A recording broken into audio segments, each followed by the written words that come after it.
But the intersection that got me teaching self-defense and developing, you know, what many consider a different way, a behavioral approach to look at violence and managing violence, was a good friend of my dad asked me to train his son, his 15-year-old son. And I trained this kid. This was around 1979, 1980. And he gets his ass kicked in the fight. And I trained him for like 3 months. And he comes back to his private lesson, and he's furious. And can I swear on the show? Of course you can. Okay. What can you give me an example of the type of words I can say? Go fuck yourself. Okay, that's a good one.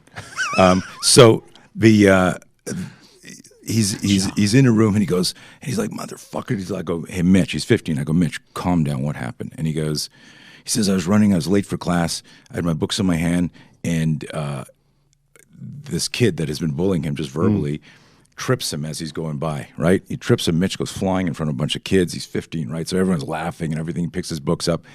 And it had never gotten physical. And I'm training this kid. What am I training him? At that point, I had wrestled for years, boxed for years, taekwondo. I was a fanatic martial artist. Before I would go to the bathroom, brush my teeth in the morning, I'd pull out a Makiwara under my bed. I'd pound the shit on my knuckles. I wanted my knuckles to look like Joe Louis. I don't know if you remember. Sure, yeah. No, absolutely. And I would do, you know, push-ups. I'd spar, like I'd shadow box in the way. I mean, I was a total fanatic, 7 days a week. And so what I taught him was what I had been taught. And so I was sparring with him and training him, clinch and striking and dirty boxing and all this shit. And it's just such a heavy story because it was like that defining moment that changed everything for me. He's telling me the story. He goes, I'm picking up my books. And he says, and I say to the guy, you're a fucking asshole for doing that. You know, fuck you. And the guy walks up to me, goes, and it was the first time Mitchell had asserted himself. And the guy's like, what did you say? And he pokes Mitchell. And Mitchell loses it, and he grabs him, slams him against the locker bank, and says, don't ever fucking put your hands on me. Leave me alone. I don't even know who you are. You've been bugging me, right? And then he stops talking. He's telling me the story, John. And he stops talking, and I go, and I'm like, and?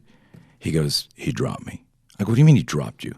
And he goes, he dropped me. I go, like with what? He said, it was a left hook. I go, dude, bob and weave, slip, parry, check. What about all the shit we did? He wasn't ready for the adrenaline dump. Something bigger, something more profound. He looks at me, he goes, well, and I see him like look up on a way to visualize. And he says, I was holding his shirt.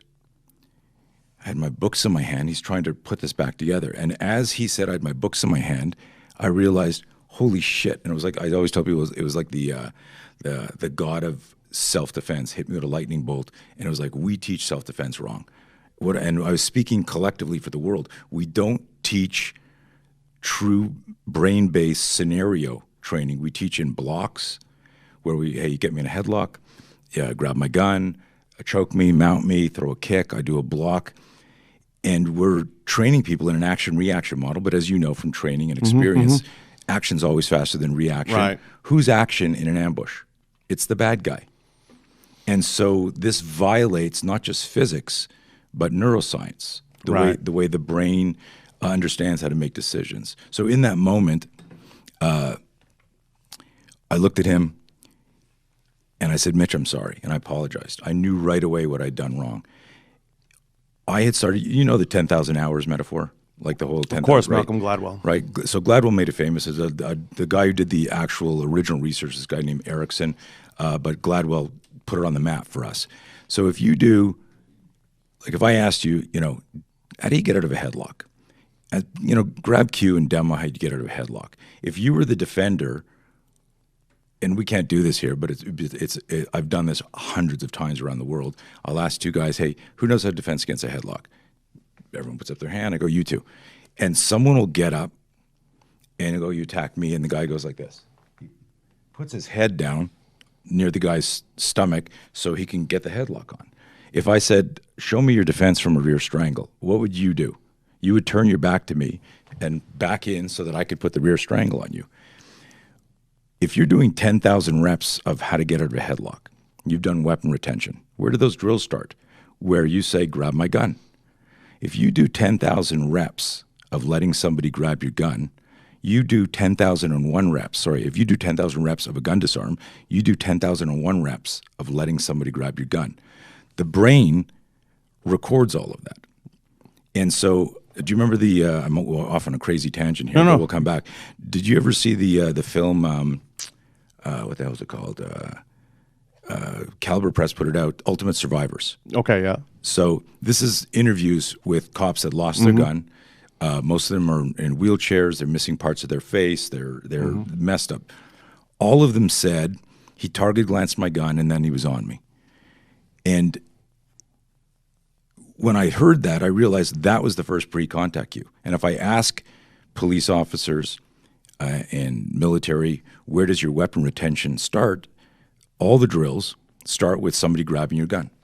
I'll get my long gun out, you grab the end, I do inverted 8, figure, I'll kick you, I'll draw. But it starts with me feeding you something. And what we're doing is we're creating a link between what visual, our brain, the neurotransmitter, the myelinization. There's no such thing as real muscle memory, but the brain develops patterns and programs. And so coming back to Mitchell, like all these, 40 years ago, I had created programs in him of what he would do to defend himself, but I had never, and you were metaphysically correct when you said he wasn't ready for the adrenaline dump, but it's bigger than that. We're not educating the brain to pick up the pre-contact cues. It's not sufficient to just say, get off the X, head on a swivel. If we're not doing the training to support, I see this, I think this, so I break it down really simply. In order to have good situational awareness, you better have self-awareness. If you don't realize that you're an asshole, that you're prejudiced, that you're arrogant, overconfident, if you think that your toolbox handles everything, that's your blind spot. And so that changes your actual situational awareness. There are, and you know people, and I know people who've lost their lives because they were ambushed, and they're friggin' badasses, right? They were badasses. And so I look at, how does somebody who's that elite get compromised? And there's no answer to it other than we're human. And so what I decided to do is study neuroscience, study behavior, understand what was the thread. And I discovered the thread was this connection between physiology, physics, and psychology. And that's what unites us here. We're talking, we're serious, we're both trained.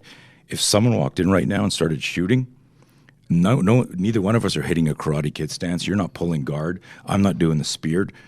What we're fucking going to do is right away we're startle flinch. So it's how do we weaponize the flinch? How do we change our relationship with that? But to do that, we need to cultivate self-awareness and learn how to manage fear.